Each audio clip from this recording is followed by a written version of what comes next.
A lot of this isn't going to make sense to you, and I'm sorry about that. I'm just going to start at the beginning, with the house.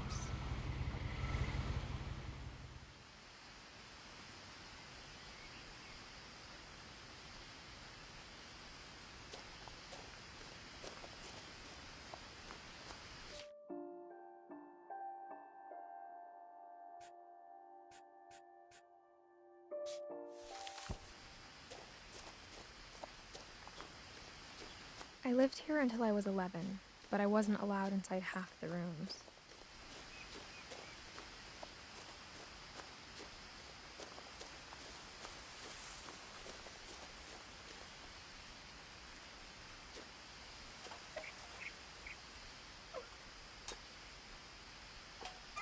Inside the mailbox were bills from 7 years ago, marked urgent, open immediately.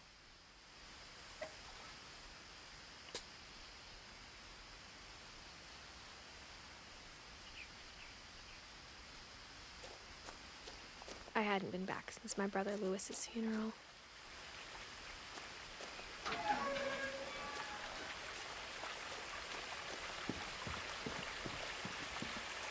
In her will, my mother left me a key, but didn't tell me what it unlocked. Maybe she thought I'd know, or she thought that the mystery would be enough to bring me back.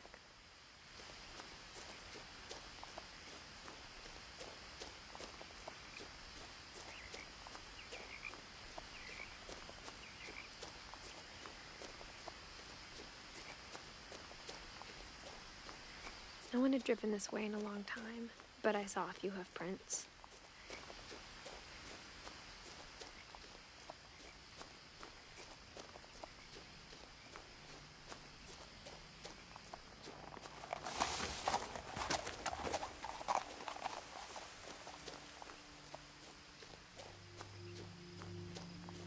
The truth is, even after I inherited the house, I never thought I'd come back to it.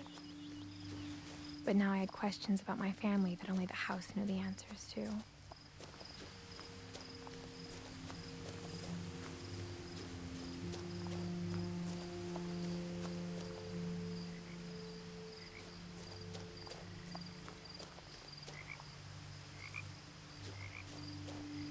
The house was exactly like I remembered it, the way I'd been dreaming about it. As a child, the house made me uncomfortable in a way I couldn't put into words. Now, as a 17-year-old, I knew exactly what those words were. I was afraid of the house.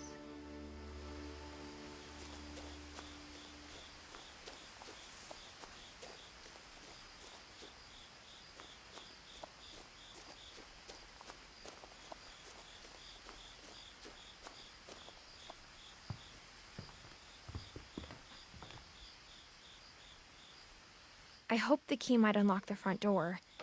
It didn't.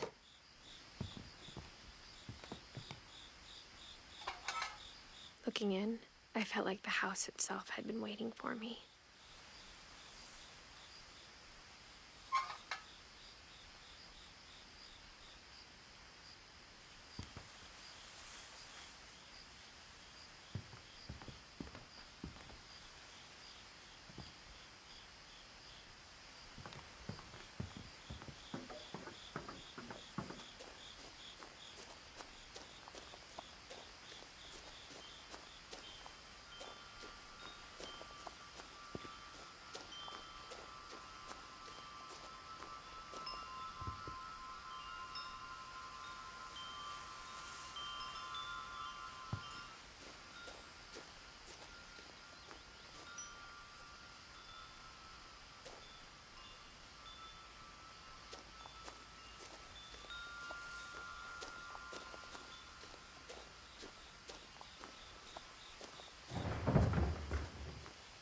I heard something moving around in the garage.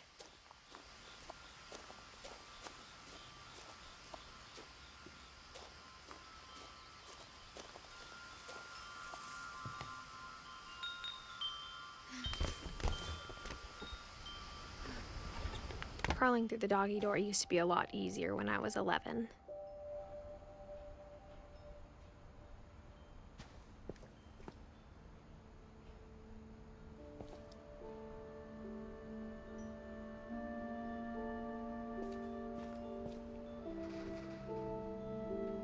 The power had been turned off the night we left.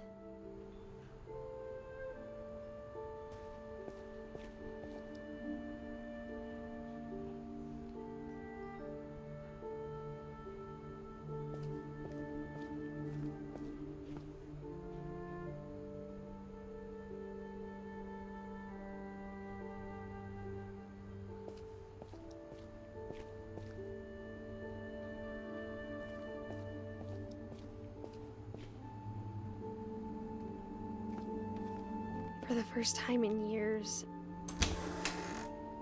I felt like I was home. But instead of a family, there were just memories of one. Like how after Lewis started working at the cannery, we all got sick of eating salmon. Except our cat, Molly.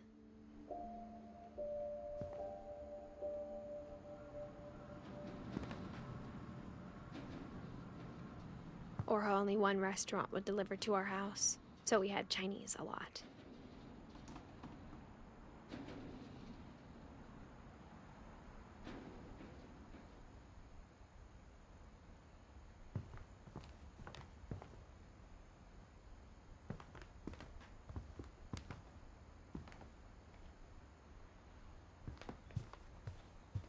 The table was still a wreck from the night we left.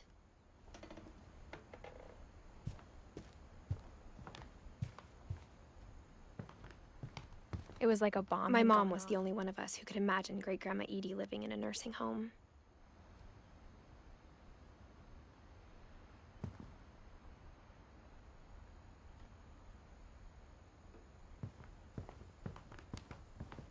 Nothing in the house looked abnormal.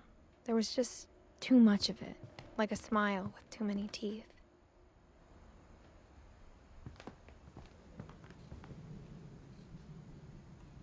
Even the fireplace had a story. Edie told me the bricks came from the original house, after it sank.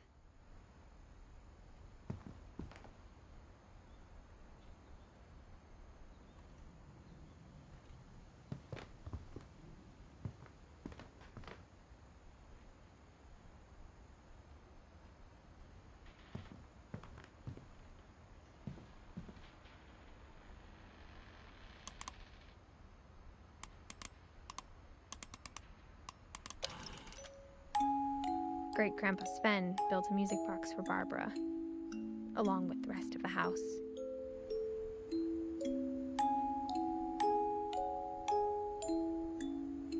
Mom always told me to stay out of the basement, so I wasn't too surprised when the key didn't fit.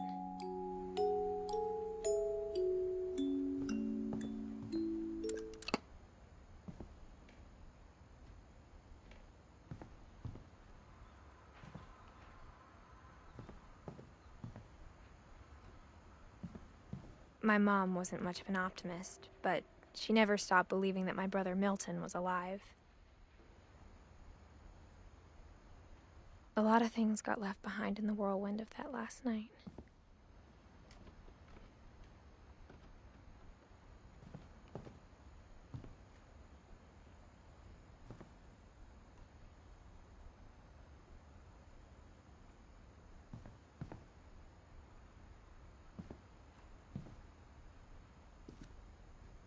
After Milton disappeared, Mom sealed up all the bedrooms. Then Edie retaliated and drilled peepholes.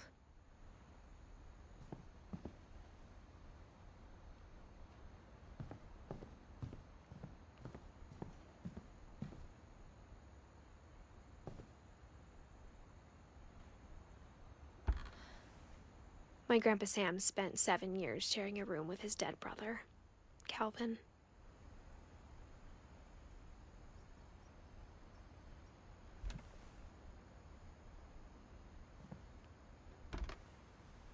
As a kid, I just assumed every house had peepholes and sealed rooms you weren't allowed inside of.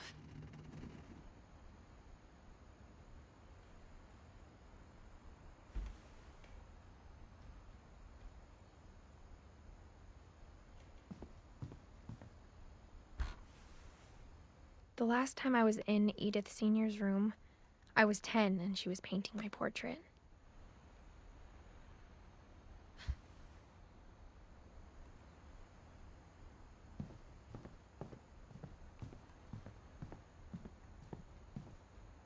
Whenever people ask me about my family, the first thing they always want to know about is Barbara.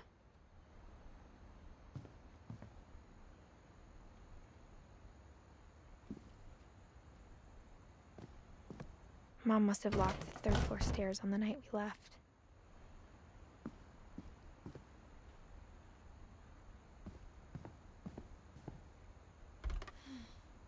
Barbara was a child star for 2 years, until America grew out of it.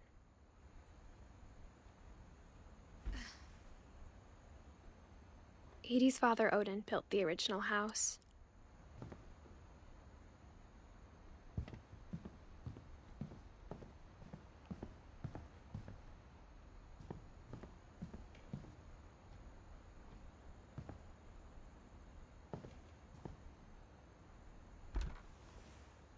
Molly always seemed like a girl I could imagine being friends with, if she hadn't died in 1947.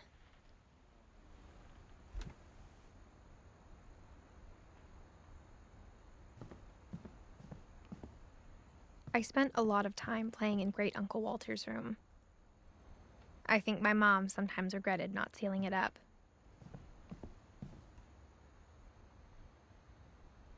Lewis told me there were secret passages, but I never believed him.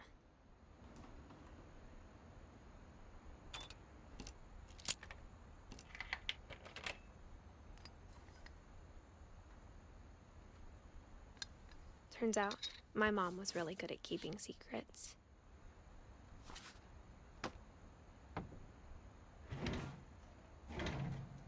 Now it was time to find out what my mom had been afraid of.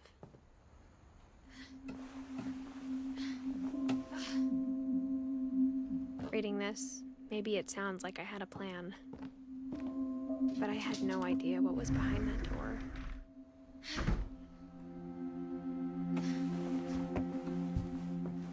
Just like I had no idea where all this was gonna lead.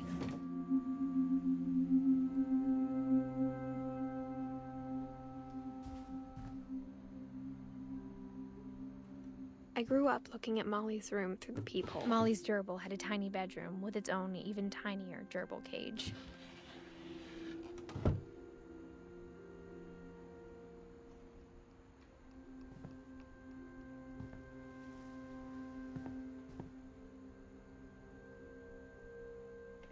Being inside for the first time, I felt like I'd stepped behind a painting.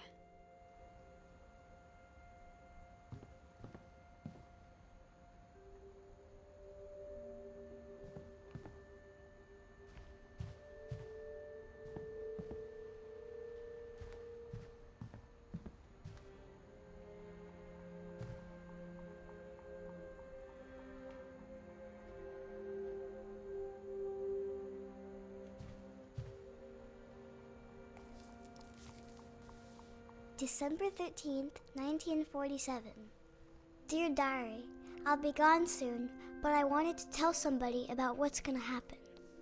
It started when Mom sent me to bed without dinner. I woke up and I was starving, so I looked around for something to eat. The gerbil food was dry, but I didn't mind it.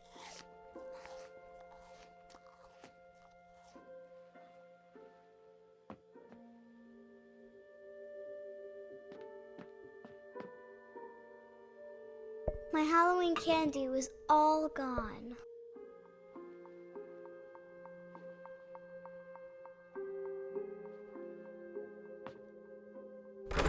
Mom, can I come out now? Sweetheart, it's late. Go to sleep.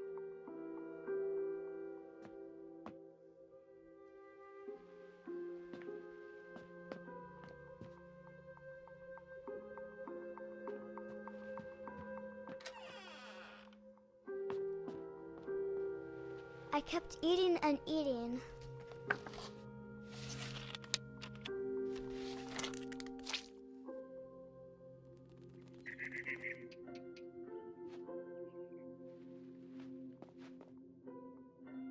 I ate a lot of things that night.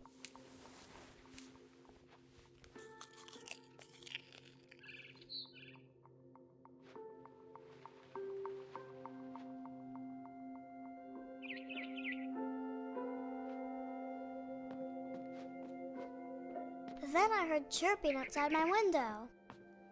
It was a barn swallow going back to her nest. I reached out for her.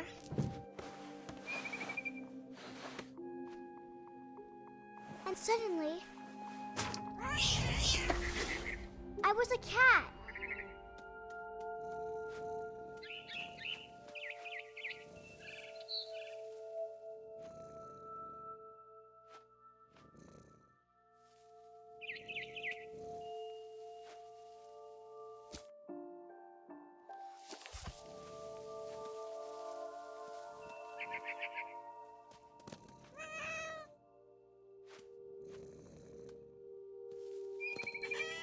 I tried to be quiet, but the bird was really scared.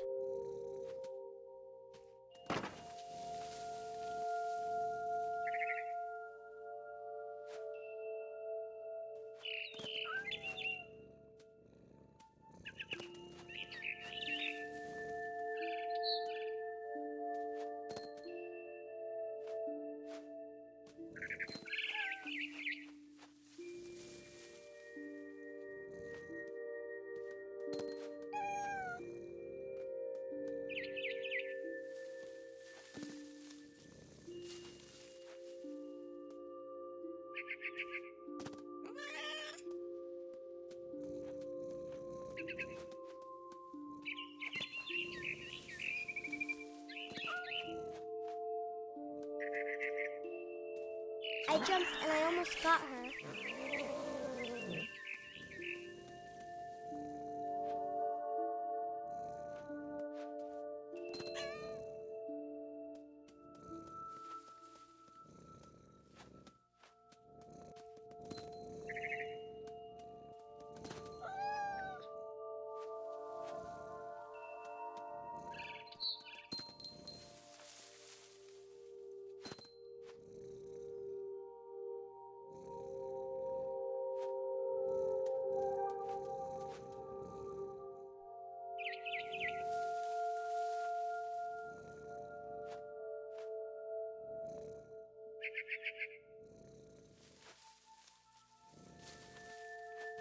I could tell she was getting really tired.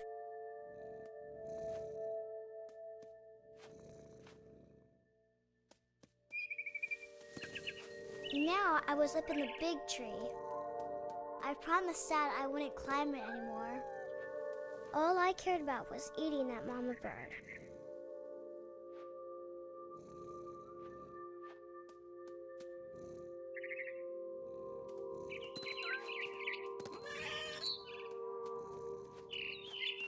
I gobbled her up. And suddenly, I was an owl. First, all I heard was the wind. Then I heard little teeth nibbling in the grass.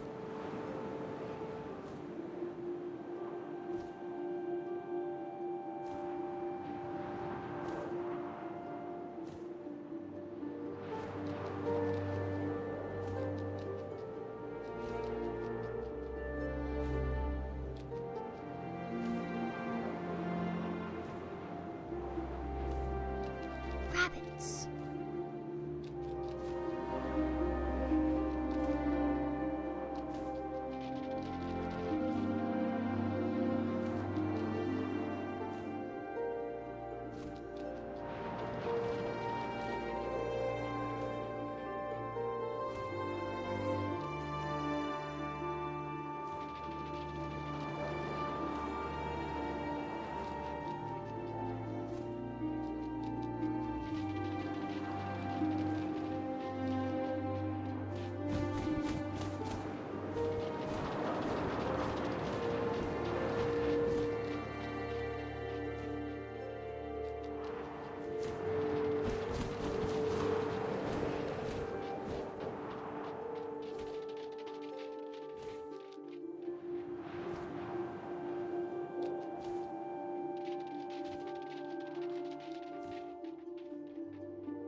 I imagined his face looking up and seeing mine through my talons.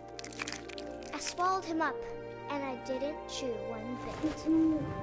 Then I flew off to find something bigger.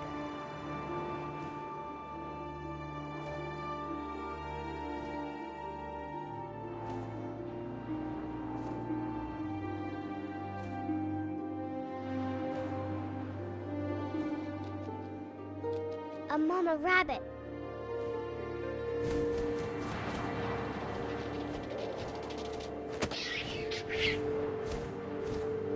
She was almost too big to carry. I started choking, but I couldn't stop eating. And suddenly, I was a shark.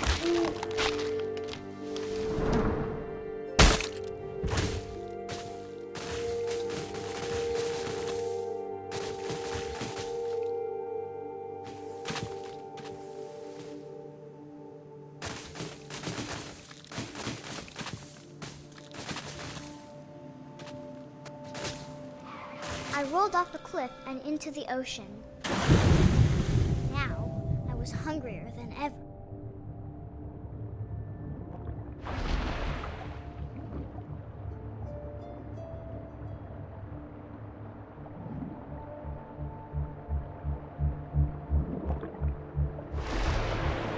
I wanted fat, juicy seals.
Flipper, and it tasted really good.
tight.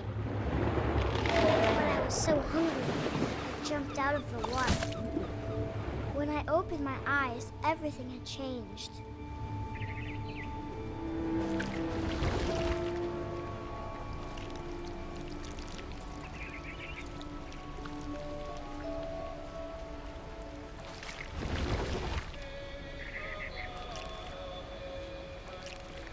Now I was a monster, and I smelled people everywhere.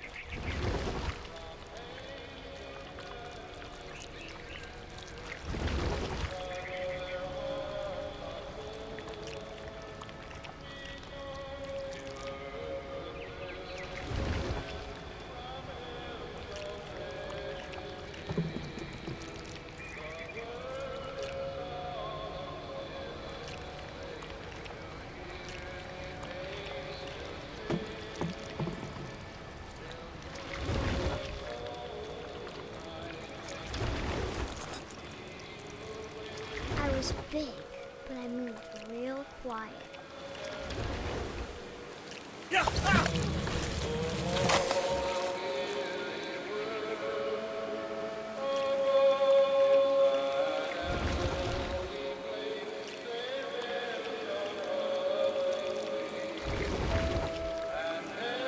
I wanted to stop, but also I didn't.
Passenger, I was still hungry.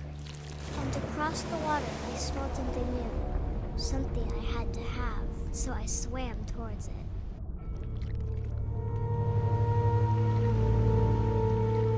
I slithered onto the sand, and the good smell went into an old pipe.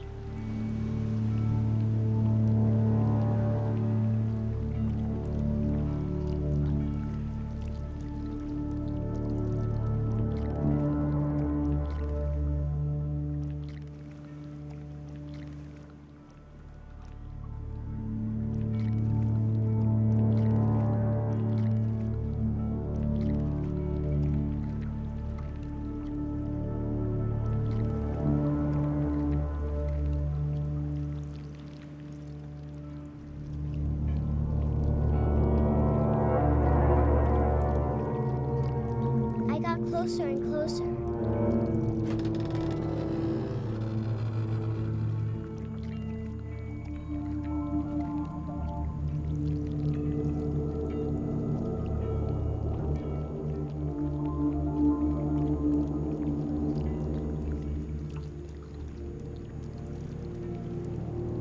All of my stomach started growling. And suddenly, I was me again. I held my breath for a long time, but I couldn't hear anything. I think it's waiting for me to fall asleep. But it's not going to wait much longer. It needs to feed, and we both know I will be delicious.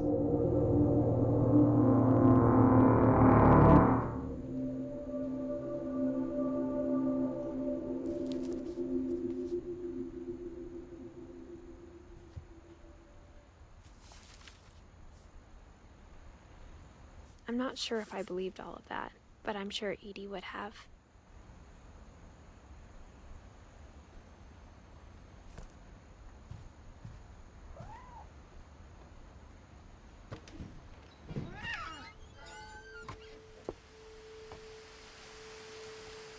This will be obvious later, but my mom never told me any of these stories. Edie would have, but Mom didn't like bringing up the past. Though, when we adopted a stray kitten, she was the one who named it Molly. I spent a lot of time in Great-Grandma Edie's room. We got along, and it was a good place to hide from my mom. Her room was like a museum. For 500 years, the Finches have been famous throughout Norway for their fortune and misfortune. Odin Finch buries the latest victims of the family curse, his wife Ingeborg and their newborn son, Johan.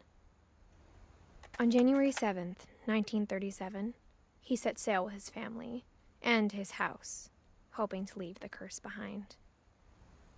But 40-foot waves off the coast of Washington send the house and Odin to the bottom of the sea. Odin's daughter Edie, with husband Sven and baby Molly, step ashore on their new home, Orcas Island. Odin Finch is the first to be buried in the new family cemetery. His daughter Edie is already dreaming of a new Finch house.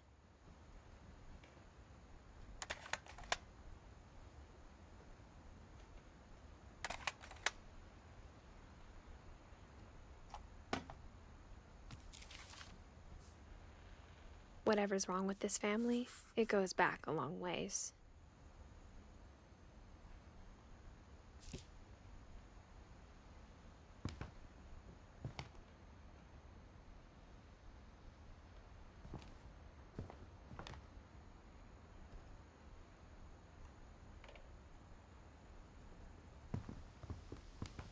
Edie knit me a new pair of gloves every year, just in time to replace the old ones.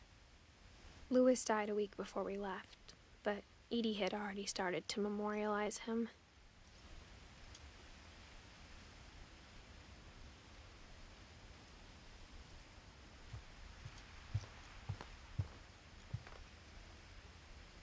Edie gave a big interview about a mole man living under the Finch house.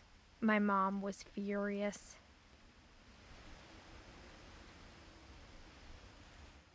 I hadn't thought of myself as Edith Jr. for a long, long time.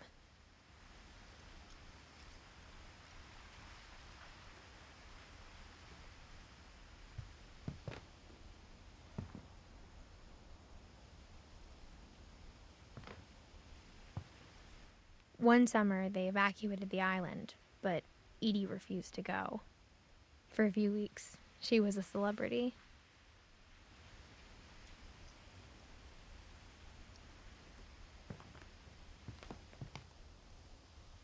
Even in her 90s, sometimes Edie seemed a lot younger than my mother.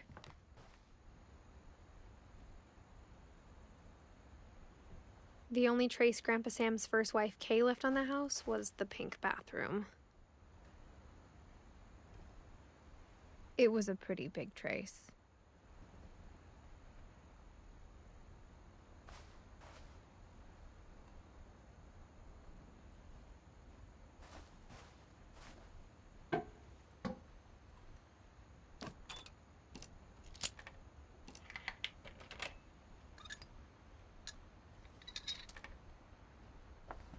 There's a secret in this bathroom. It's in the last place you would look.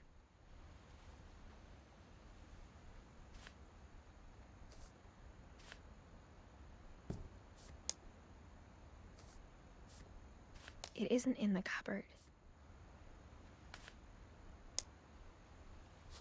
It's hidden in this book.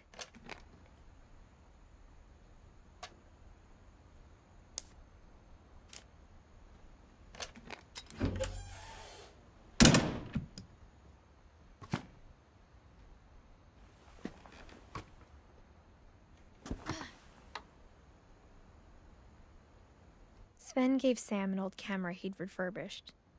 He never put it down.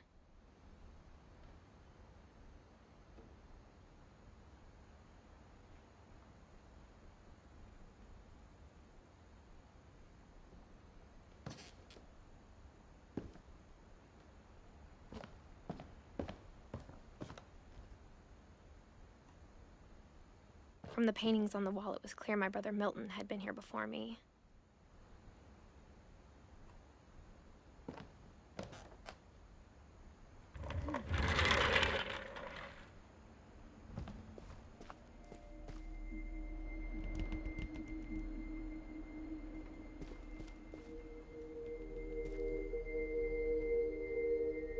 I knew Grandpa Sam had a twin, and that he never talked about him.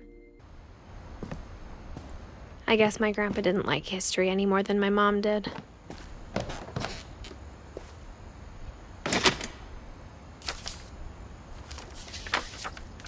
How I Want to Remember My Brother by Sam Finch. The thing I remember is that when he made up his mind, that was it. My brother said he'd die before he ate another mushroom, and he did. At Barbara's funeral, we swore we'd never be afraid again, and he wasn't. I think Calvin always wanted to fly.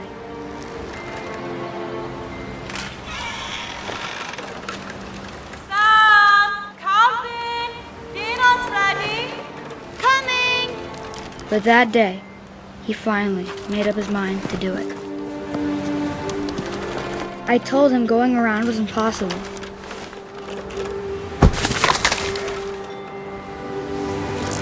Maybe if I hadn't said that, Calvin! I'm not gonna tell you again! maybe if the wind hadn't picked up, then maybe he'd still be here. But I doubt it. I think he'd already made up his mind. That's what I want to remember about my brother.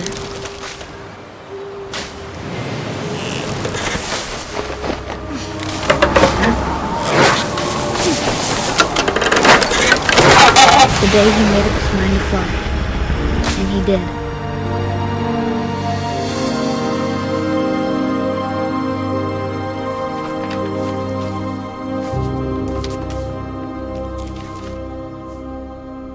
Calvin's story felt strangely familiar.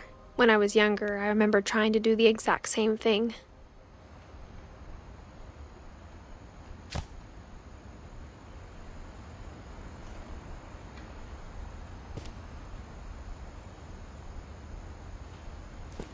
After the funeral, Edie roped off Calvin's half of the room. Mom said Grandpa Sam enlisted at 18 and never set foot in the room again.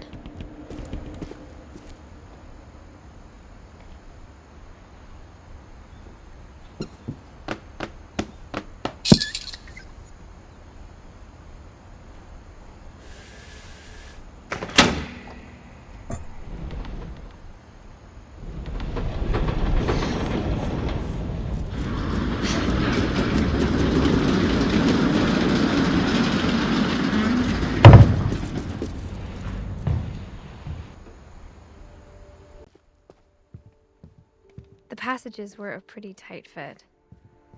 They'd obviously been built for smaller hands and bellies.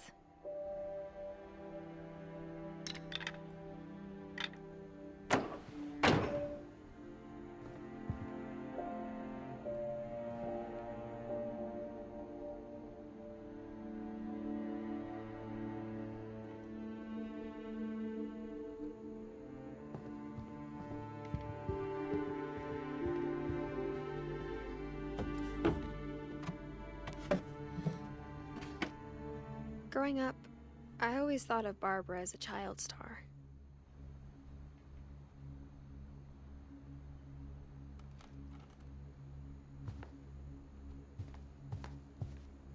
I never thought about how hard it must have been for her afterwards.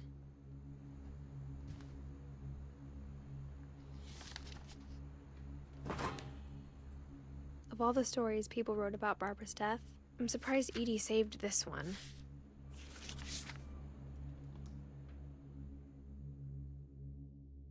Old Jack here with another ghastly tale inspired by America's most unfortunate family. I'm calling it the surprise ending of Barbara Finch. As a child star, Barbara was famous for her scream. Now at 16, she was all washed up, a has-been. But in a lucky break, she'd been asked to perform her signature scream at a local convention for monster movie fans. It was just the boost her career needed. Unfortunately, her scream hadn't aged well. Getting better. I think you just need the right motivation. Her biggest fan and current boyfriend, Rick, was about to demonstrate when... Now that was a great scream. It was Barbara's father, Sven. He'd slipped into a table saw and had to be rushed to the emergency room. So Barbara got stuck babysitting her youngest brother, Walter. Her convention comeback was cancelled. Okay, I'm hearing frustration, but I'm not hearing terror. What if I tried... A gang of hoodlums in Halloween masks have been terrorizing Orcas Island tonight. Police are urging residents to... That came from the basement. You're right! Also, I loved your delivery on that. Why is your basement door locked?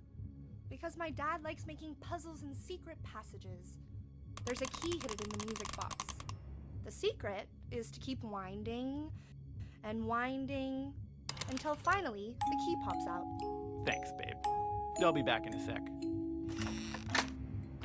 20 minutes later, Rick hadn't returned.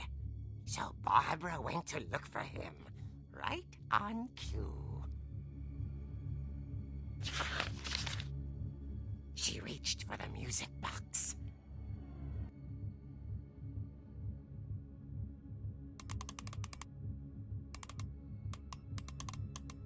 And as she wound the key, she listened for Rick, but the house was silent.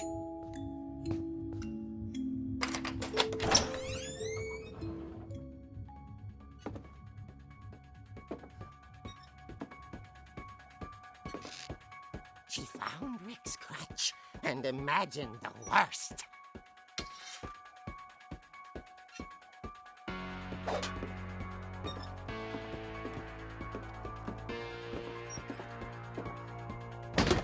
The gang's leader is the infamous Hookman killer, Dr. Carl Hamill, who impaled and then ate his family 10 years ago tonight.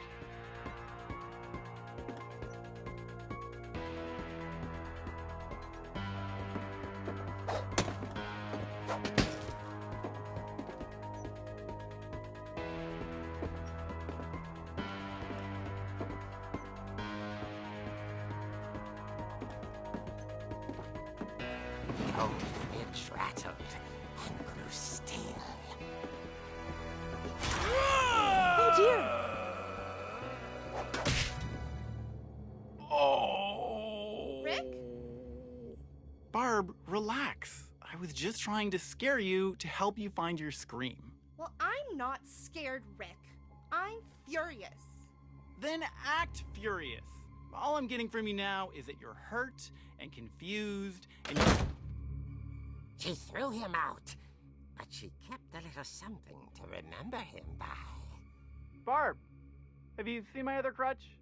And she was still holding it when she fell asleep watching the late picture show.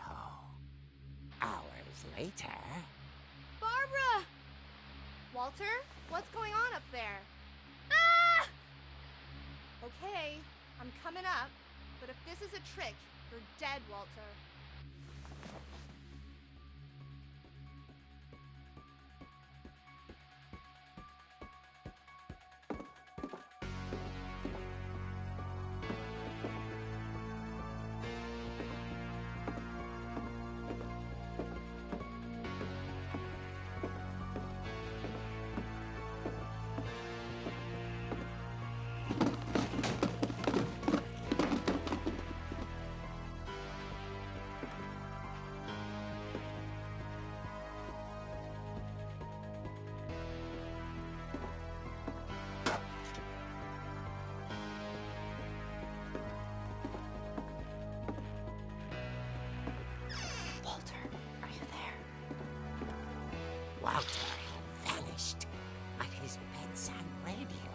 still on. Orcas Island police describe the man as 6 feet tall, with a steel hook for a hand. Residents are urged to lock all doors and windows and notify the police of any suspicious activity.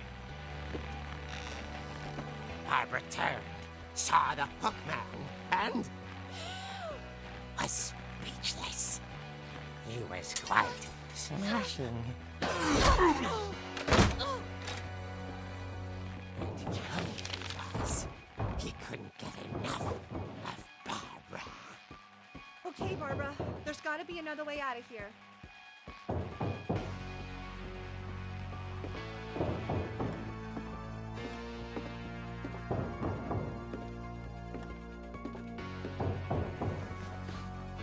That night, she played her part beautifully.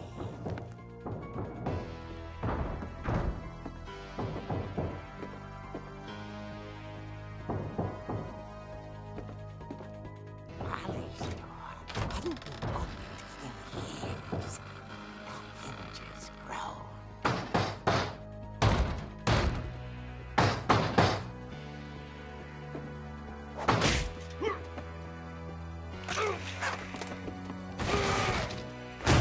He wasn't moving, but she sensed the story might not be over yet.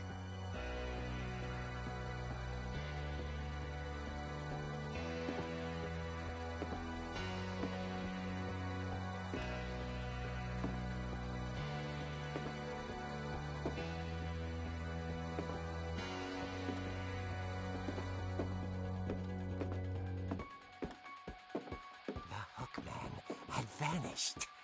She listened for his breathing, but all she heard was...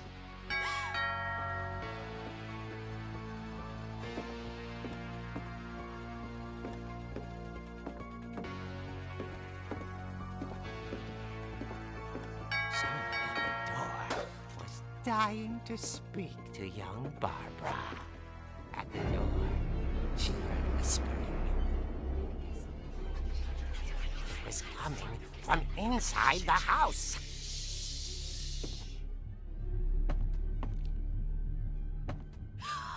Oh dear.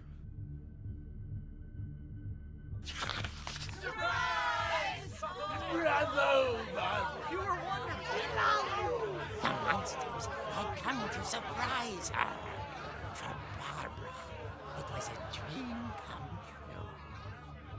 Then she saw what kind of monsters they were, and she realized what was about to happen.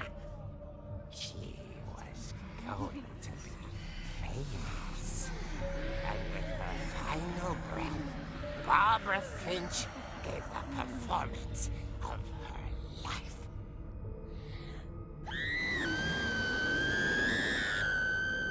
I wasn't there myself, but I hear Barbara was magnificent. Poor girl. She had a taste for stardom.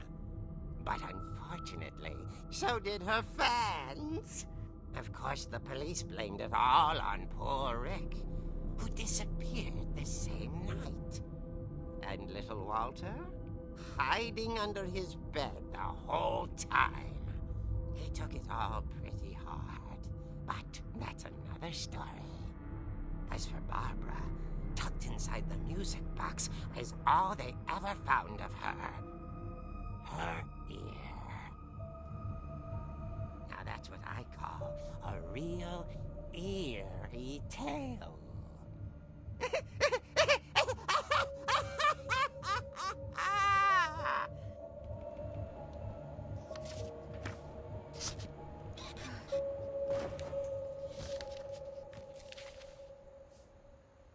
Edie told me all Barbara wanted was to be remembered, as absurd as that comic was. Maybe what Edie saw was a happy ending.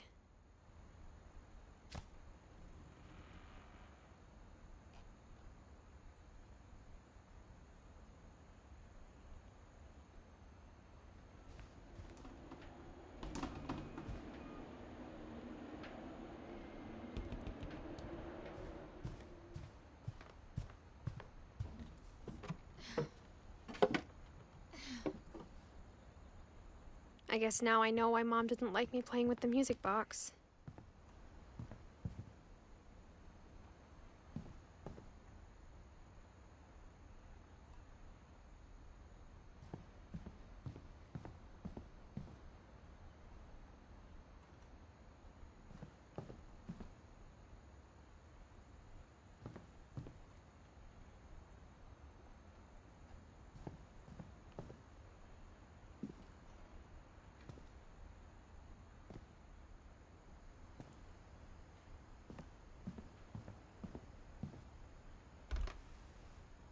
Edie told me once that every Finch who ever lived is buried somewhere in the library.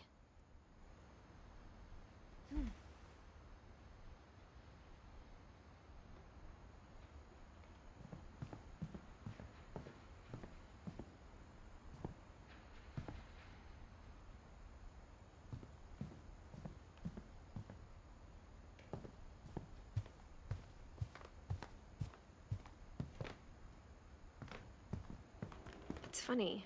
All those times I played with the music box and never found the basement key.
Mom said the basement was off limits, unless I wanted another tetanus shot.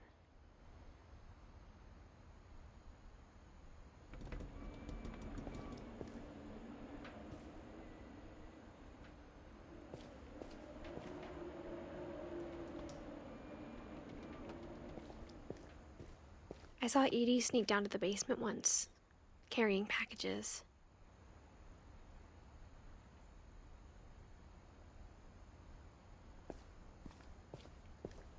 I thought maybe she was hiding presents.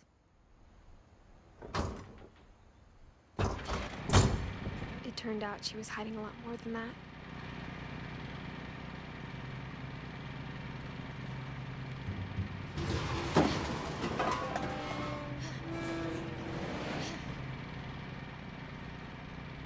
I remember asking Mom once about where Walter had gone.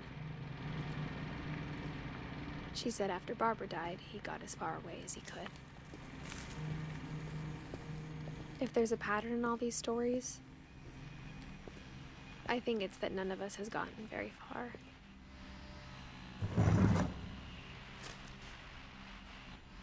Goodbye, everyone. I can't believe I've been down here for 30 years. On that first day, after the shaking started, I didn't think I'd survive a week.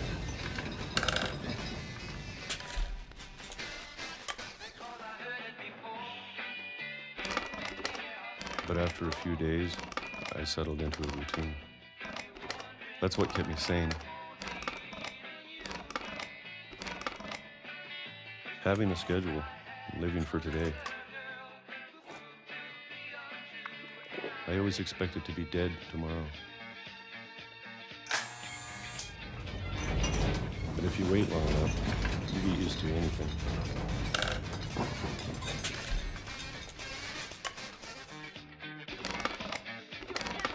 Even a monster on the other side of the door starts to feel normal. Almost friendly.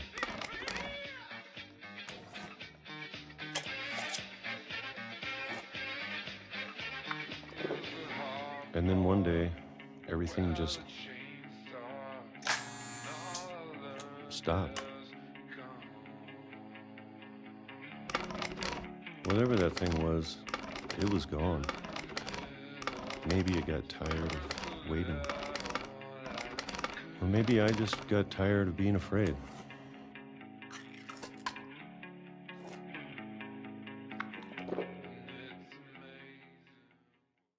It's been a week now, the longest in 30 years.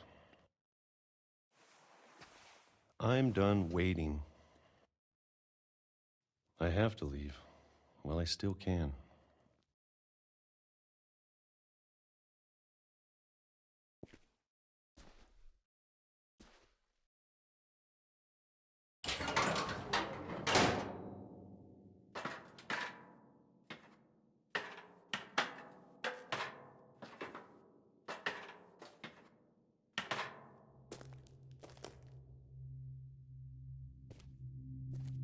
I know it's out there, somewhere. Whatever killed Barbara and Molly and Calvin. Maybe this is all a mistake. But I need to stop living the same day, even if it kills me.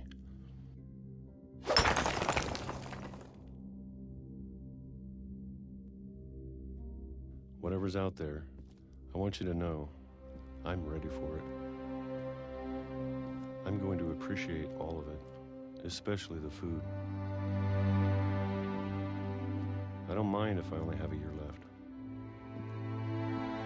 or a month, or a single week. I'd be happy with one new day. I can already imagine the sun on my face.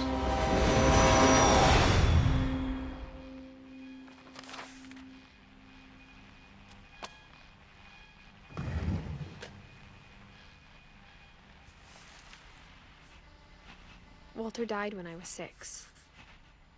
I can't believe my mom never told me he was down here.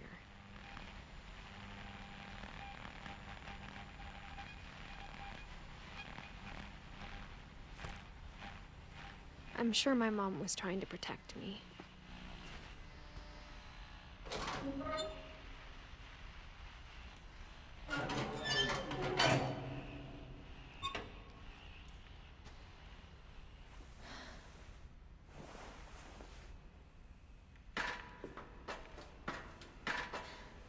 Maybe she was afraid I'd end up like Walter.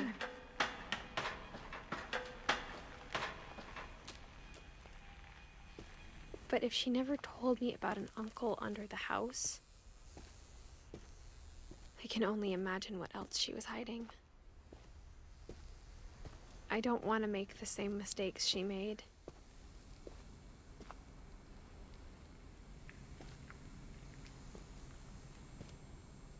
Trying to bury something that's still alive. Now that there's only one of us left, or maybe 2, I thought it was time I heard the stories for myself and found out what happened to everyone else. But now I'm worried the stories themselves might be the problem. Maybe we believed so much in a family curse, we made it real.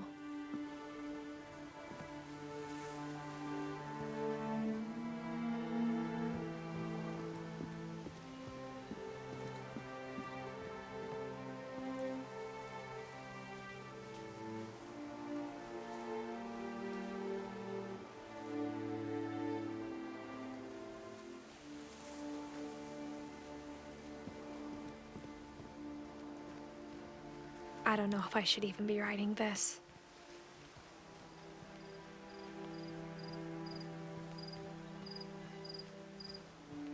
Maybe it'd be better if all this just died with me.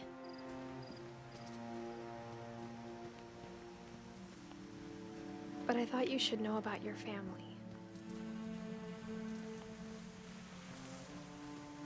And the history you're a part of.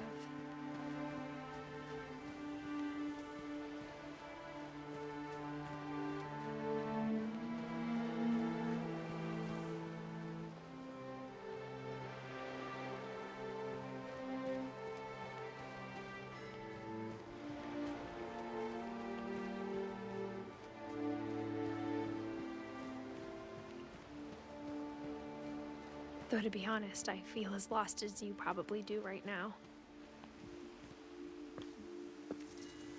I think the people in these stories believed them, for what that's worth.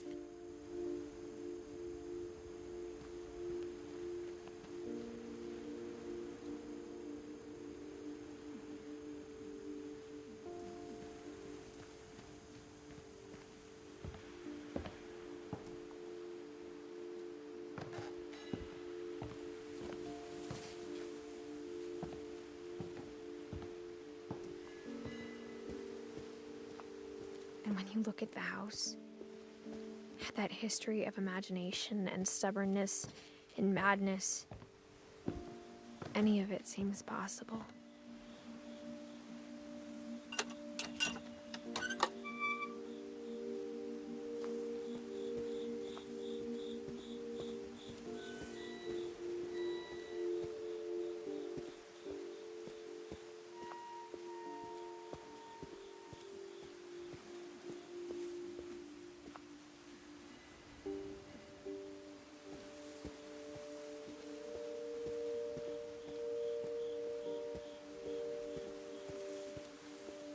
I think we've been surrounded by death for so long, we've just gotten used to it. What kind of family finishes building a cemetery before starting the house?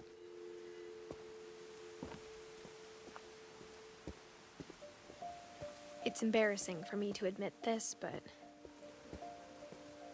the pet cemetery made me more uncomfortable than the human one. 3 of the gerbils were mine, and 2 had been my fault.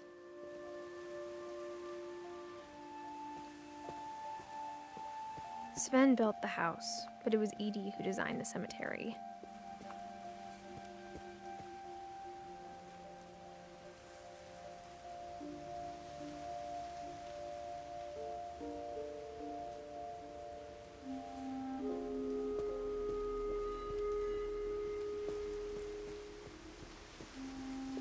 I'm sure Odin's monument had been Edie's idea.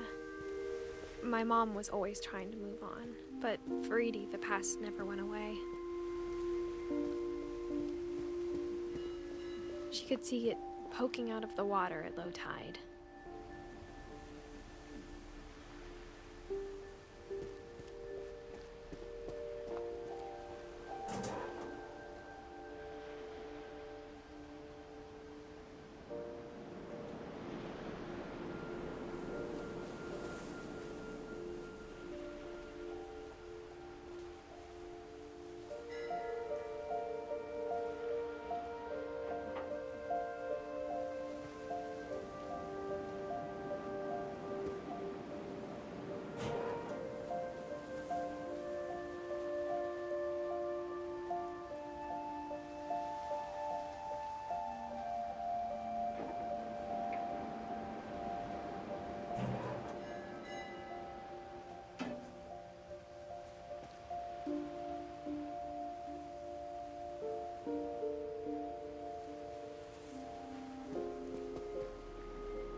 Edie said she dreamed about the old house every night.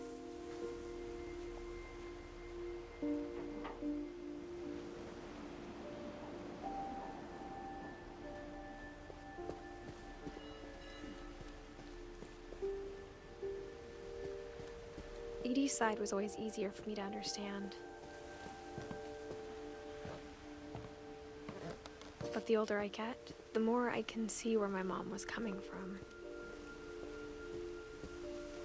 Her dad had been pretty strict, but it wasn't enough to save her brothers. She was just trying to do better.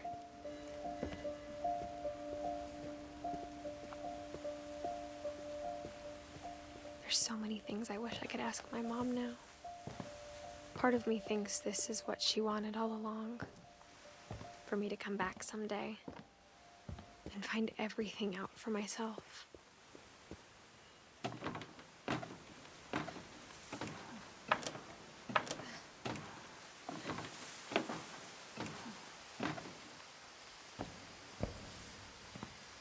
But looking back on it now,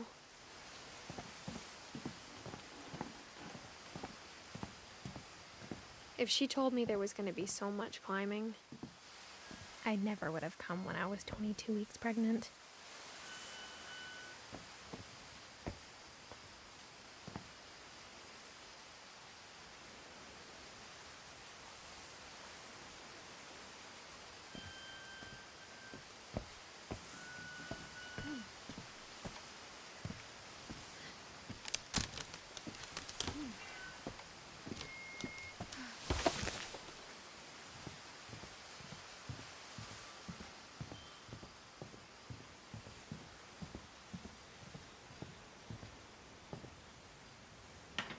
I never met Grandpa Sam, but I think he and my mom had a lot in common.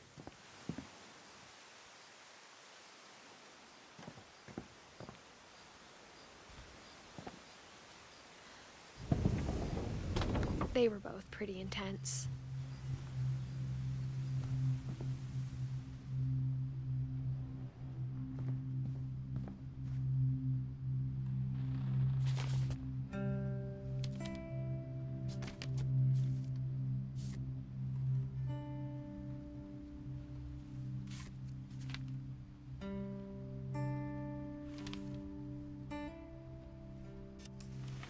Dawn, I promise, you'll never forget this weekend.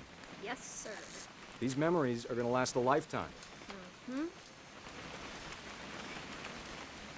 Am I gonna have to shoot anything? It's a hunting trip, Dawn. Shooting is strongly encouraged.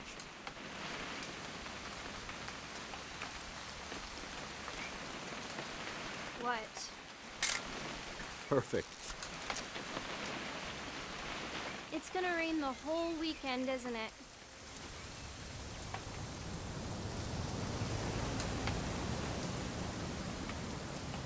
I will never forget this weekend, Dad. That's the spirit. Okay, got it. I'm gonna take some pictures, okay? Just be careful. That camera's older than you are.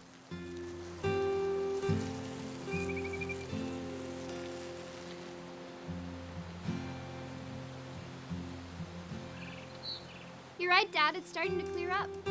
Still freezing, though.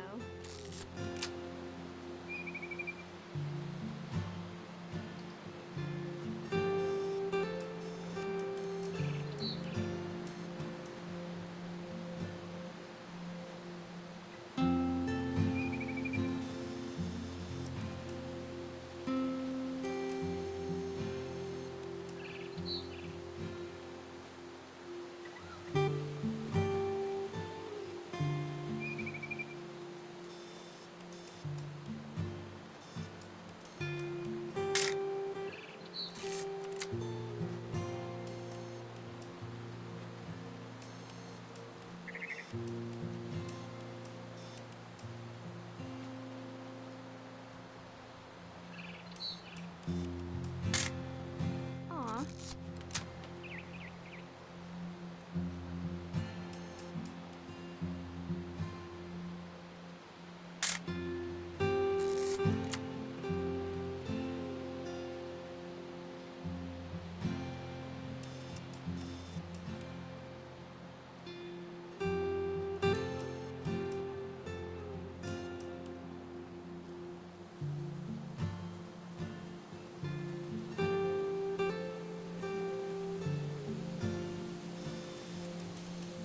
Definitely should not have drunk all that coffee. Hold still on. Hey! That's a keeper. I'm just saying, I'm not always gonna be here, Dawn. You'll need to remember this stuff, if you want to survive. I'll be fine, Dad. You know who else thought he was gonna be fine? Some guy who died. Dawn, I'm being serious. I know, Dad. You're always serious. Doesn't being out here make you want to chill out? Well, to tell you the truth, I haven't been out here in 20 years.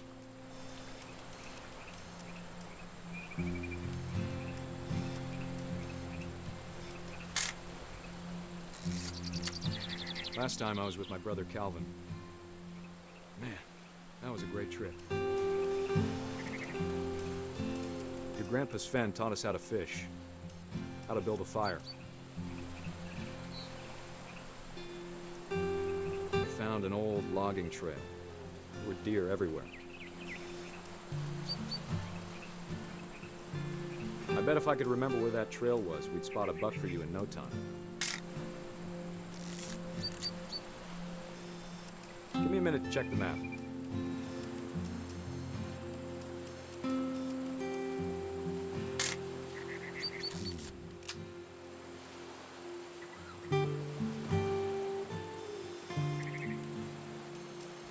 Let's see.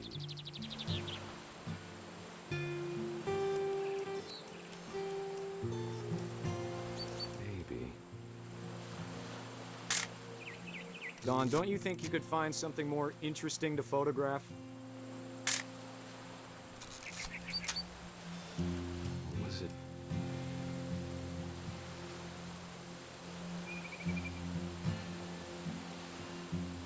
Could have been.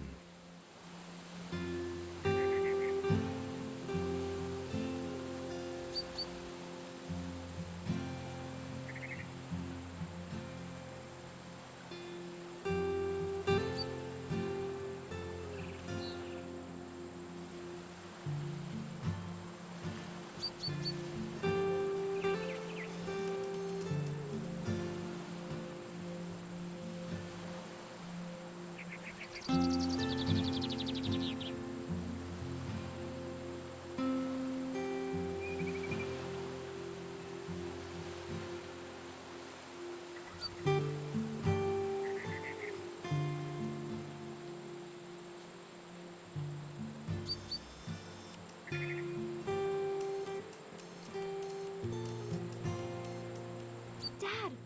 Good eyes, Dawn. Before you take the shot, let me get a picture of you.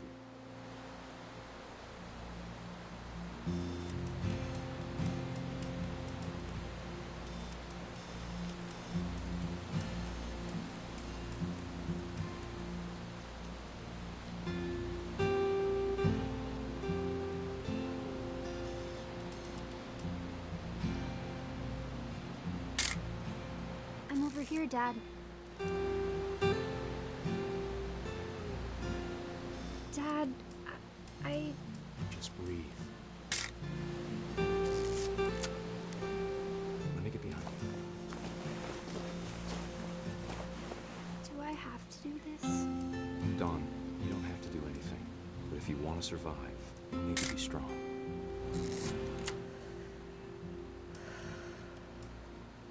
Now keep yourself squared up. Great shot, Dawn!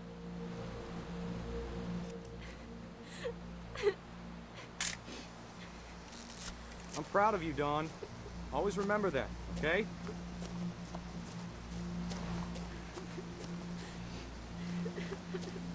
Dad, it's twitching. I think That's it's totally so... normal, Dawn. Just focus on the camera. Try not to think about... Dad!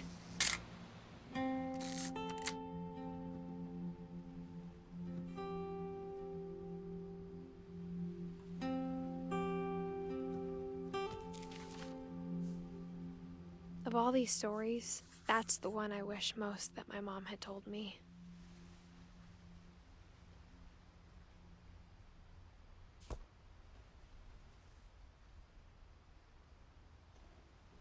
Sam spent his life shooting photos, but Mom said he got nervous being in front of the camera. I guess we're all afraid of something.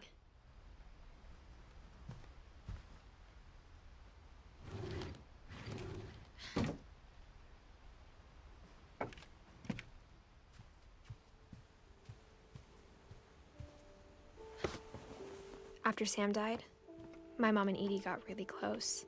They'd both lost a lot.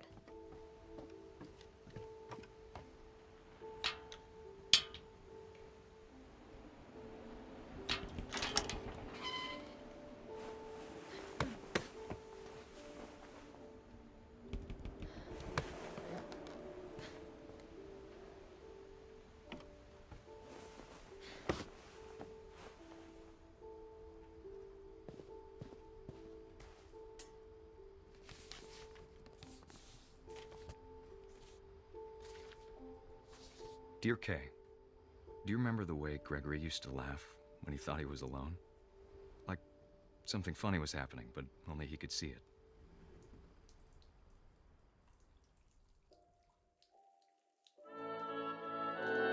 think he saw things the rest of us don't.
Could.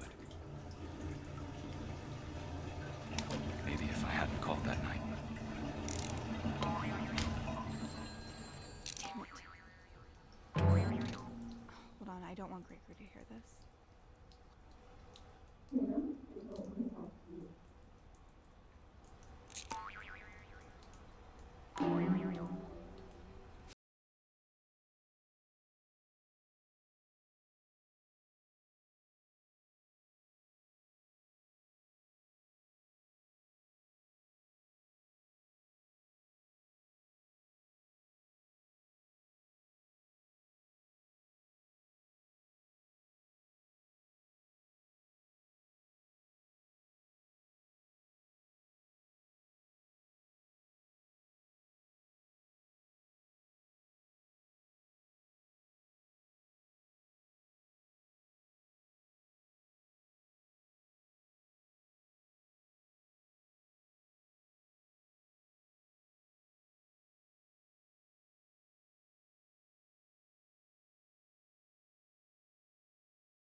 And he'd want you to be happy too.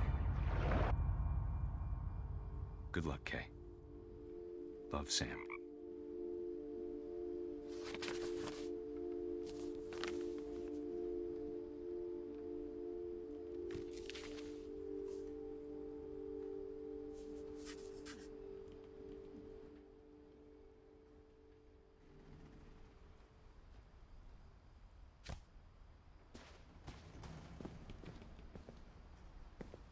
can't imagine my mom ever writing poetry, and yet...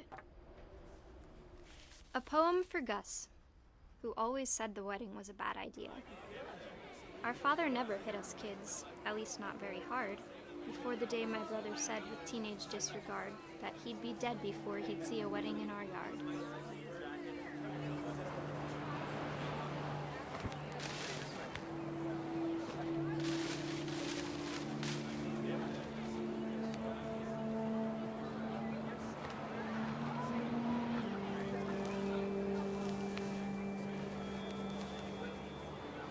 My father made him come, of course, but Gus stood far apart, just flew his kite and bottled up the storm inside his heart.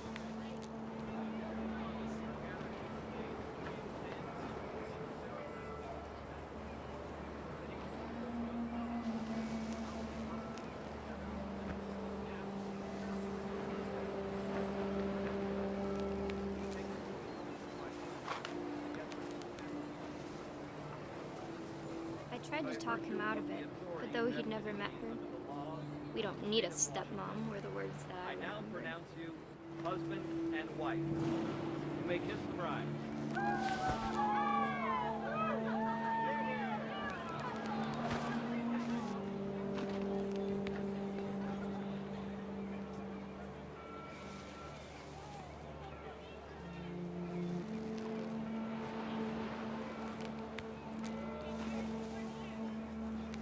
When the time for photos came, Dad ordered him to come here. But Gus declined, and as a sign held up his middle finger.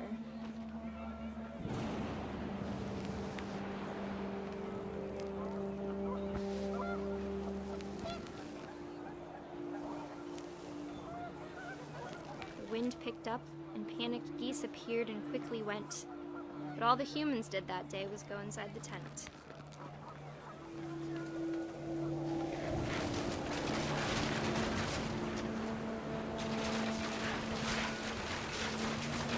Rain came down in buckets then, but no one seemed afraid that nature might destroy the tent our dad had crudely made.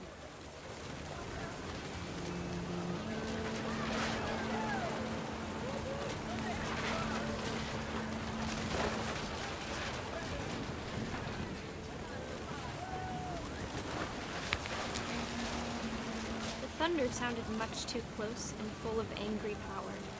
But all my father said to this was, "Make the music louder."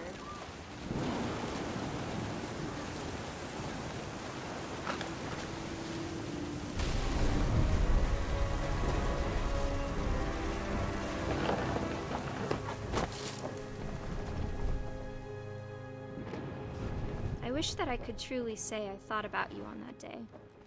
Out there on the beach alone, just you, the wind, the sea, and foam. But I didn't, until we found you.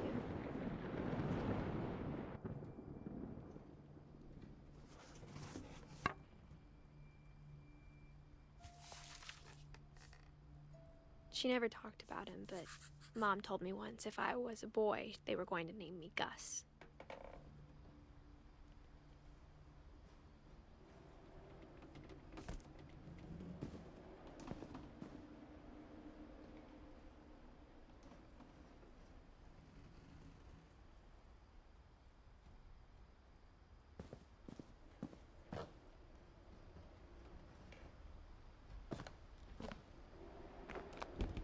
My mom moved up to the loft after her brothers died.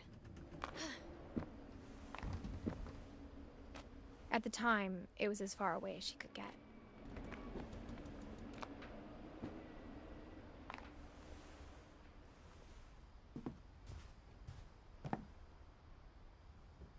She spent a summer building houses in Calcutta, where she met my dad, Sanjay.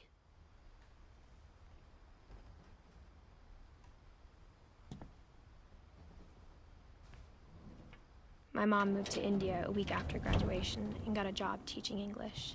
Louis was born a year later.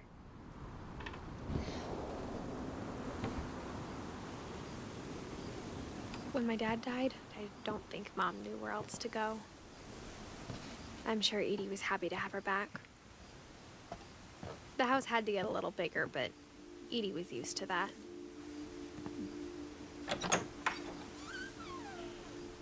And for a while, things were good. Almost normal. But it didn't last. The beginning of the end was Milton's 10th birthday, when Edie gave him a castle. After Milton disappeared, the only thing he left behind was a room full of paintings.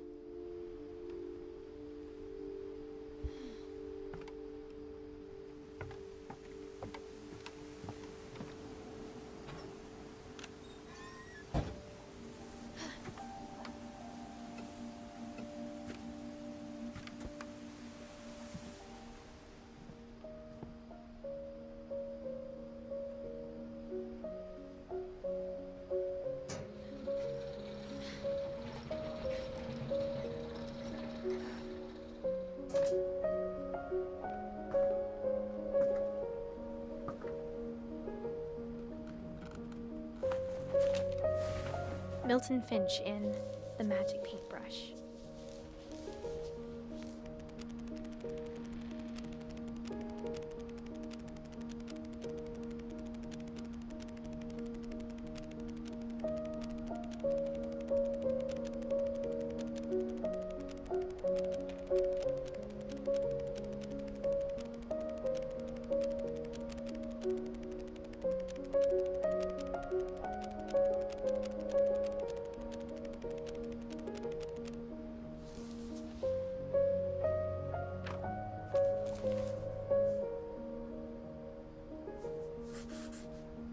I was 4 when Milton disappeared.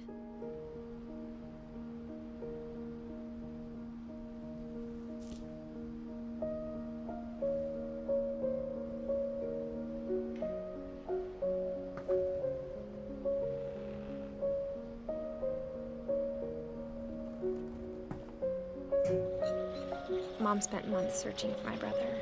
Then she sealed the doors.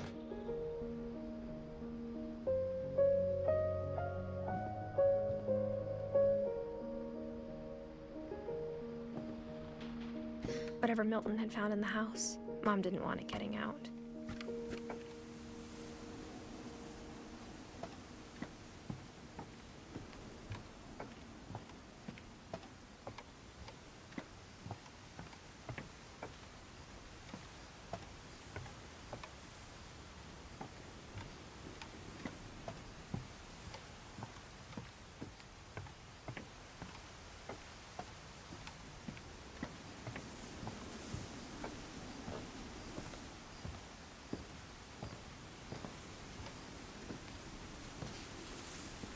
Mom definitely blamed Edie, but I think Lewis blamed himself.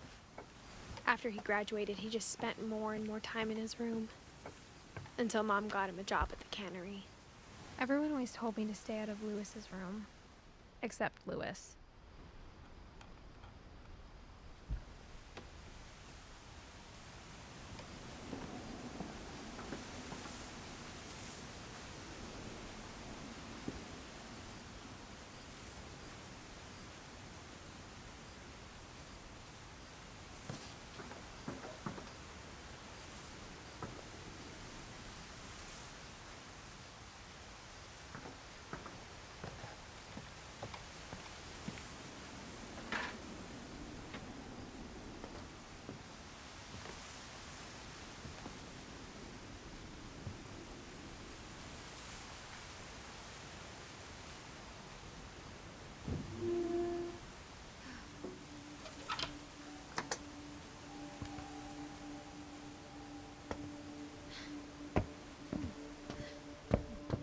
Lewis's room smelled very, very familiar. That part of him lived on. Lewis and I spent a lot of time playing games together, but he was surprisingly bad at them. He died a lot.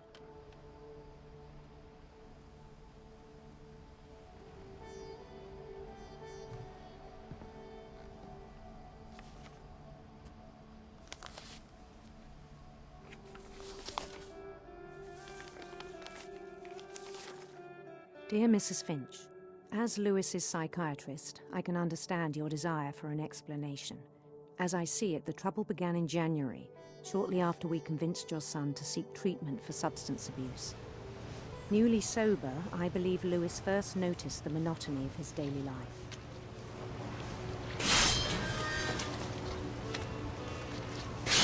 He kept working at the cannery, but he withdrew part of himself. In our sessions, I saw the same behavior. His mind began to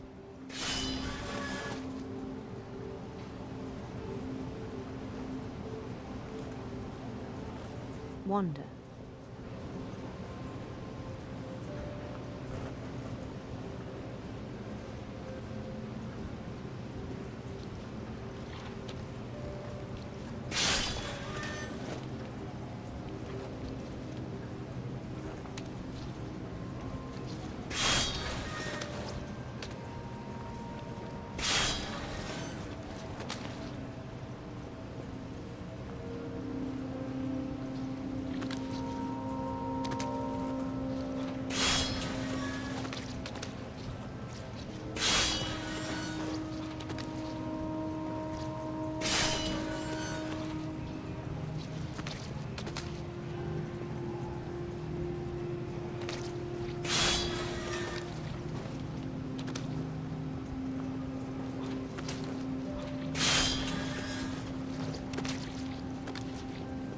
I asked him to describe it.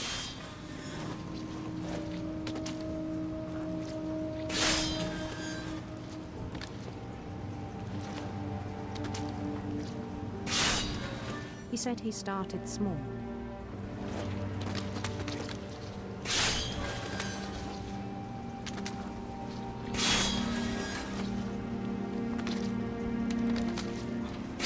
Imagining a labyrinth.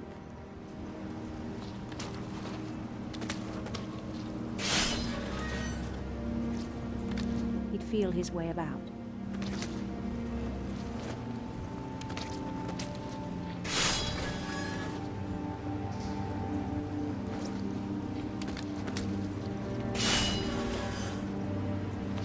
Then something moved. Bats.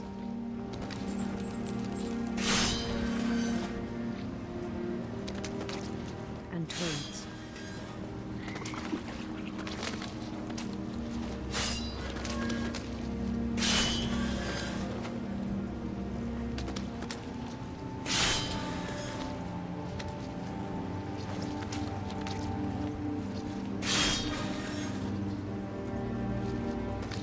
Things that have not names.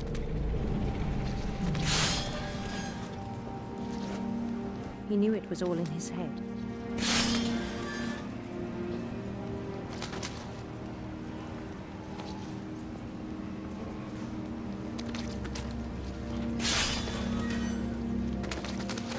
But he took it very seriously. I had hoped he'd find himself.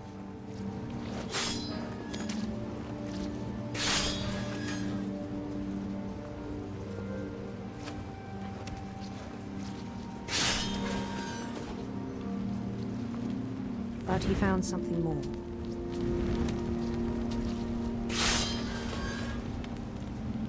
I worried about him then.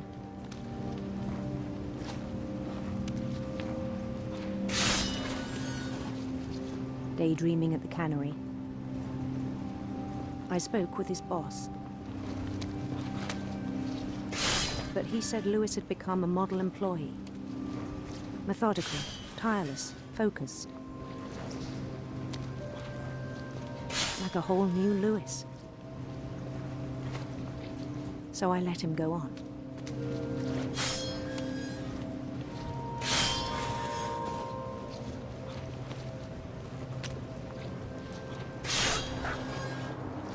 I even encouraged him. It seemed very promising at first. He told me he'd made a new friend.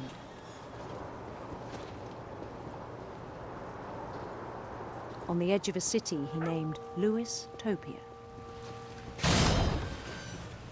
He built the city up slowly, brick by brick. Then he made musicians.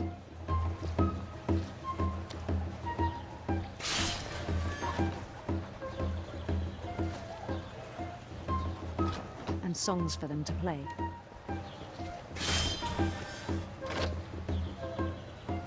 He talked about starting a band.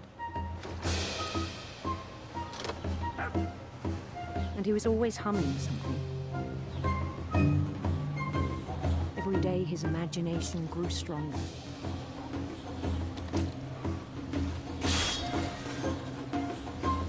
He no longer spoke at the cannery.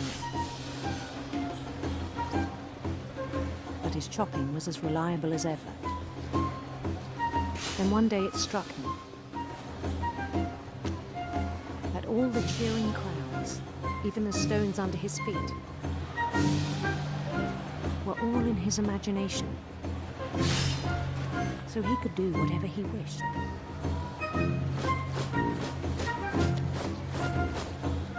He held an election for mayor. And he won. They begged him to stay, but his mind was already wandering.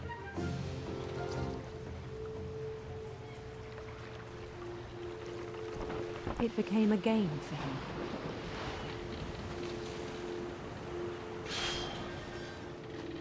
He'd conquer a city, then immediately push on. New Louisville.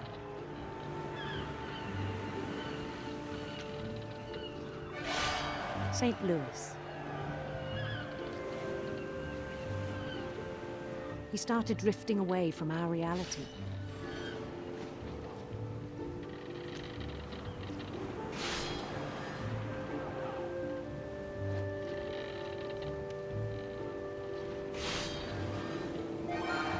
Minneapolis, until one day he forgot to go home from the cannery. Even as his mother pleaded with him, part of Louis kept sailing on.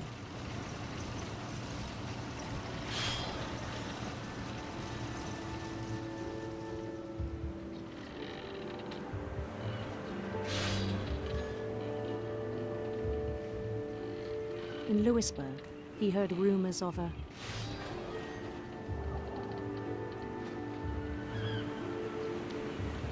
handsome queen.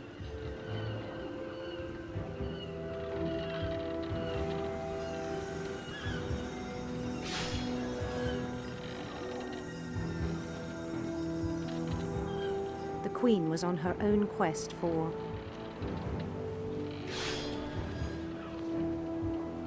radiant rainbows.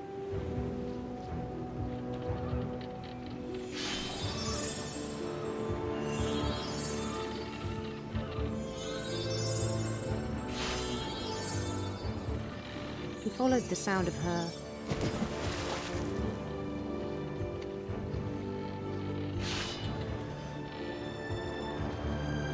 silver harp.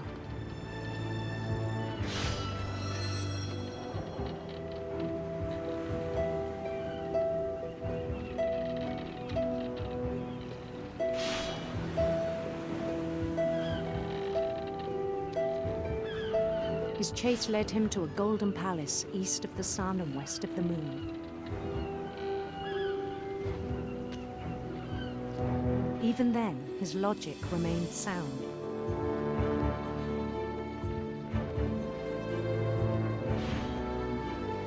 He knew the world was all in his imagination.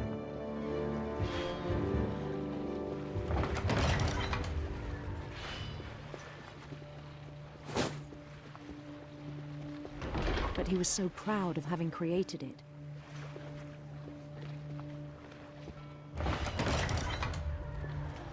In his own eyes, he'd become something greater than a king.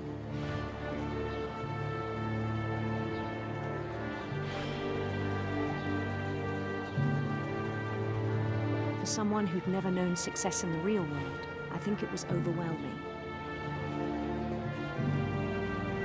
And then it struck him that the real Louis was not the one chopping salmon, but the one climbing the steps of a golden palace.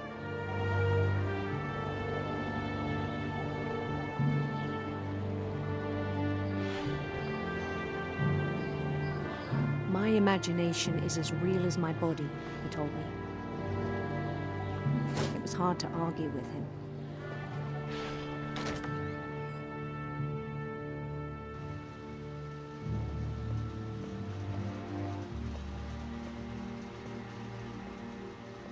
began to forget the world we know.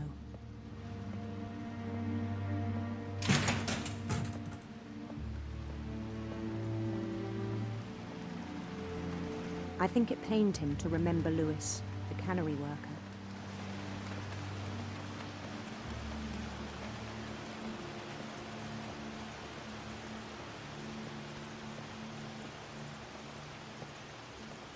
He began to despise the man with a royal contempt.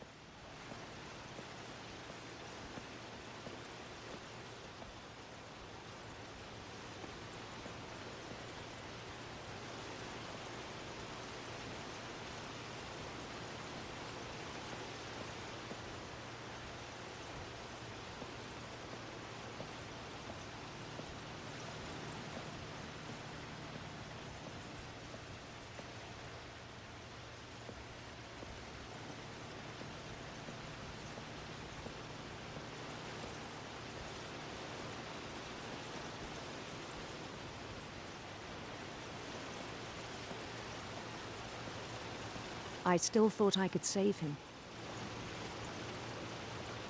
Even after he said he was being crowned king over all the lands of wonder.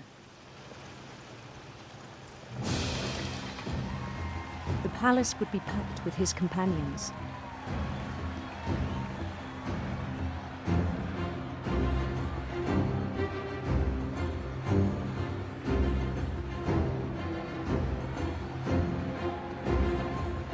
Including the wise Calico who'd insisted on advising him.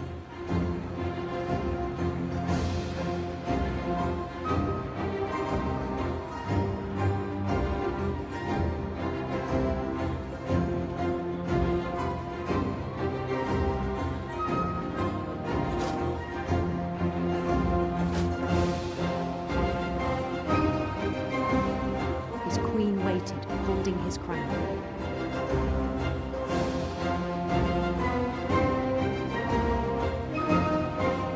There was only one thing left to do.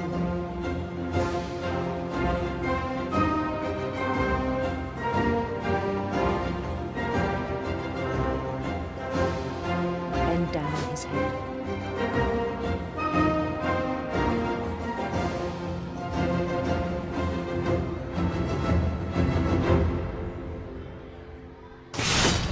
And the rest I think you know. Mrs. Finch, your son was a kind man who will be missed by all of us who knew him.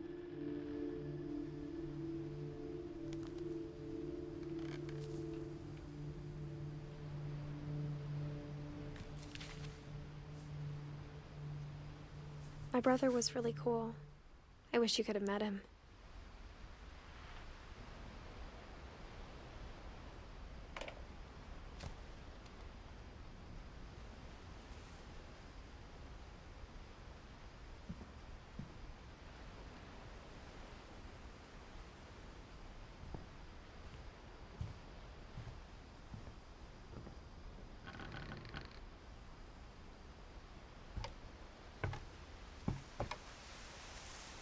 On the way back from Lewis's funeral, my mom told me to start packing. She waited until the day before we left to tell Edie. I'm not sure if she wanted to make it easier or harder.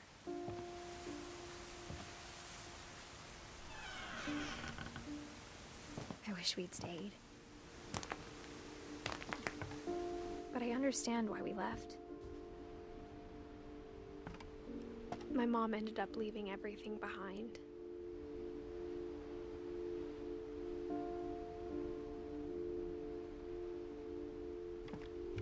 What happened that night had been coming for a long time. Maybe it should have come sooner.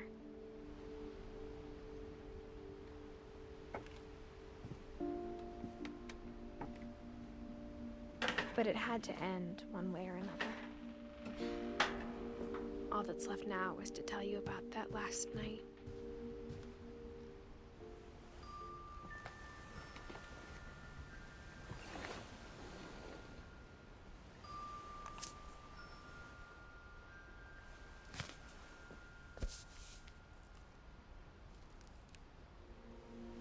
That whole last day, Edie just watched us pack and didn't say a word. Until supper, when she raised her glass and said, to our final night together, and all our final nights apart. Grandma, you know what I said about alcohol. Some of your medications are very Edith, specific. I left a present for you in the hallway. Why don't you go open it? The grown-ups have to argue now. I'm sorry, you're right. We're all leaving tomorrow. Let's just enjoy our last... I'm not leaving. Edith, you're excused.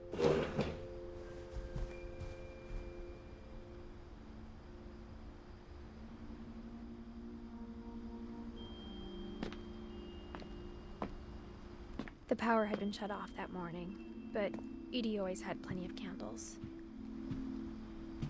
When my mom sealed the library, I don't think she knew about the other entrance. Or that Edie had a key to it.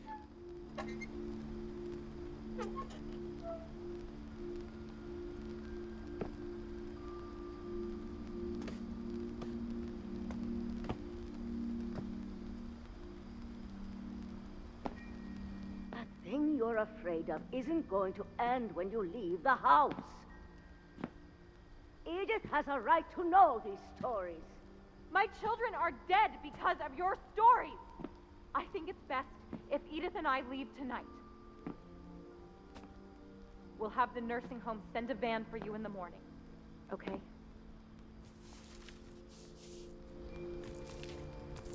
Dear Edith, there's so many stories I wish I could tell you, but there's only time for one.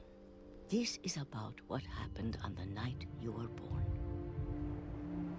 That night, the tide went way, way out.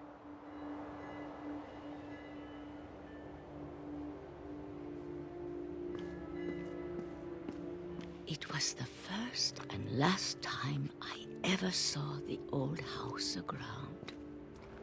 There'd been an earthquake out in the middle of the ocean.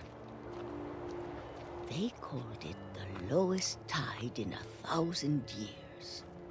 God, it smelled awful. You know, I've seen that house every day of my life.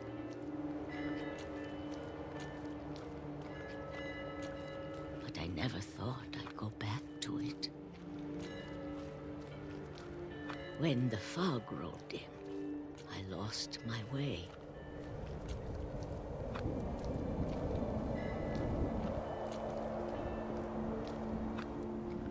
I got turned around.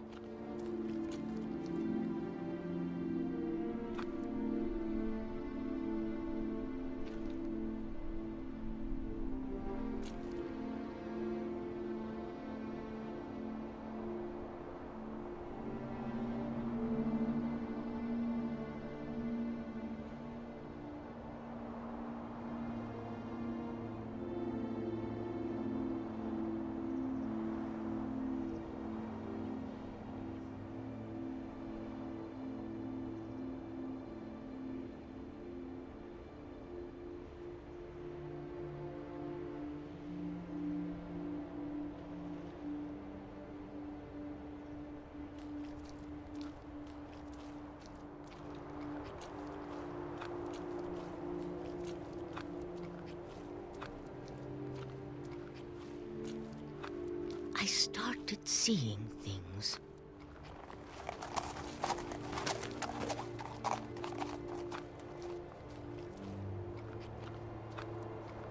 Things I'd forgotten had ever existed.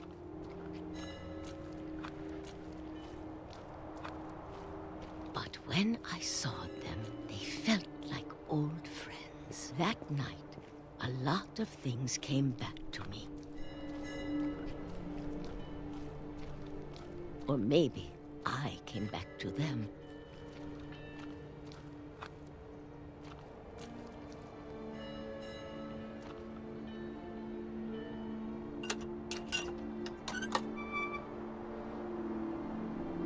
Things I can't explain, but that I need you to try and... Edith, what are you doing in here? It's mine. Edith! Mom, you're gonna rip it. Let go! I kicked and screamed, but Mom dragged me to the car.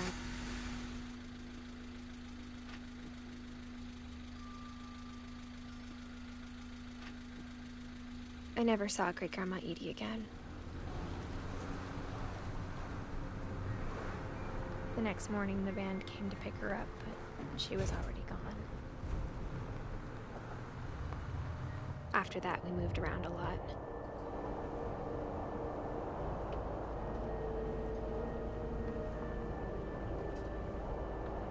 We both tried to make the best of it.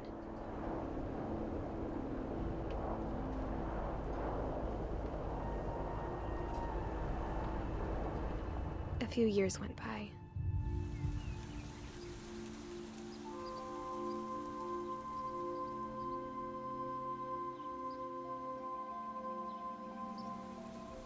My mom didn't like to talk about it, but she started getting sick a lot.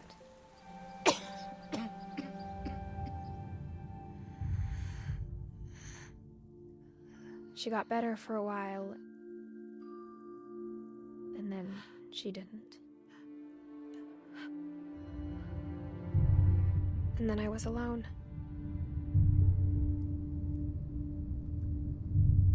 The last Finch left alive.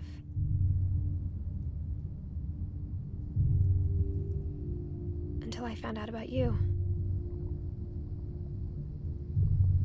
I'm still not sure what to tell you about all this. If we lived forever, maybe we'd have time to understand things. But as it is, I think the best we can do is try to open our eyes. And appreciate how strange and brief all of this is.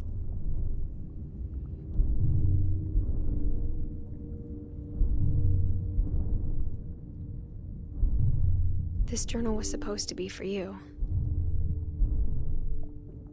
But now I hope you'll never see it. I just want to meet you and tell you all these stories myself. But I guess if you're reading this now, things didn't work out that way.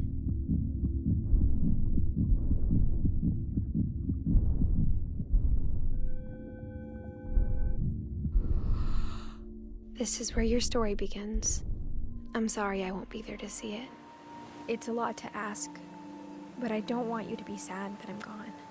I want you to be amazed that any of us ever had a chance to be here at all. Good luck.